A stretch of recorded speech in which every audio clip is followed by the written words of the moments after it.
So let's graph this one. I'm going to write this as y is equal to 4 cotangent of 1/2 x plus, if I multiply this by 2 over 2, that allows me to do my factoring. Notice, I want to factor out, I'm governed by this. I've got to factor out a 1/2. Y is equal to 4 cotangent of 1/2. Now I've got a coefficient of 1 on the inside. If I pull out a 1/2, I'm left with 4 pi plus 4. Now this is of the form y equals a cotangent b x minus c plus d. And I can talk about the transformations from my parent function, which I know very well. The key for doing this, again, was introducing this 1. Now, 2 over 2 is a form of 1, which allowed me to write this as 4 pi over 2, which allowed me to factor out a 1/2. So we talked about that with sine and cosine, how important that is to sometimes introduce a factor to be able to allow you to pull out the common factor. So our amplitude is 4, that's like our vertical stretch, and we're going down, down, down. Why? Because it's a positive cotangent function. Our b is 1/2, and we know period is pi over b. If I keep change flip, I'm going to have pi times 2 over 1, which is 2 pi. So I know I'm up 4 because my d is 4. What's really the tricky part is, where do I start and stop? Start. I'm going to start at whatever's in parentheses, or including the b on the outside.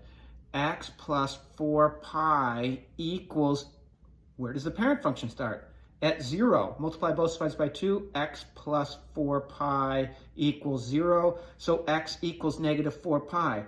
Well, look, if we have x plus 4 pi in parentheses, we know we're pushed to the left 4 pi. So if we normally start at 0, it should make sense that we normally stop at negative 4 pi.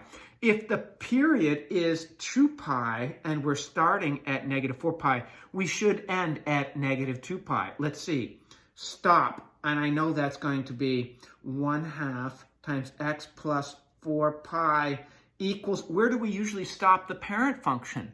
You guessed it, the answer is pi. So if I multiply both sides by 2, I get x plus 4 pi equals 2 pi. If I subtract 4 pi from both sides, I get x equals negative 2 pi. Just as I thought, I'm starting at negative 4 pi and I'm ending at 2 pi. So if I'm going to graph this, the first thing I do is I put in negative 4 pi and negative 2 pi. Those are my vertical guidelines. And then I went up a 1, 2, 3, 4. So here's the line y equals 4. This y equals 4 line is not a horizontal asymptote. It's just my guideline. Halfway between these two, I'm going to have my midpoint. And I know my graph is going to go down, down, down.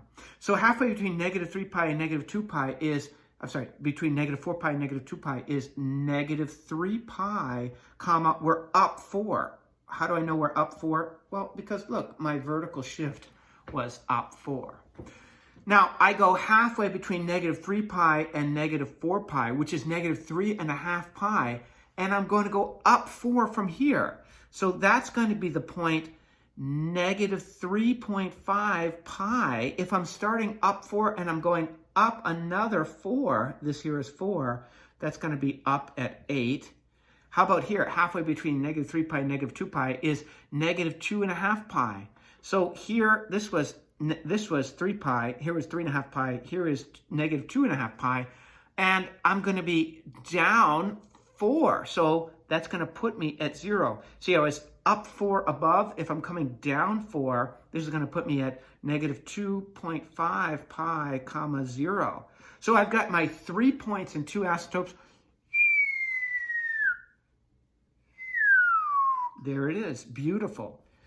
Points at negative 3.5 pi, comma 8, negative 3 pi, comma 4, negative 2.5 pi, comma 0, and asymptotes at negative 4 pi and negative 2 pi. I've got it. Not a problem.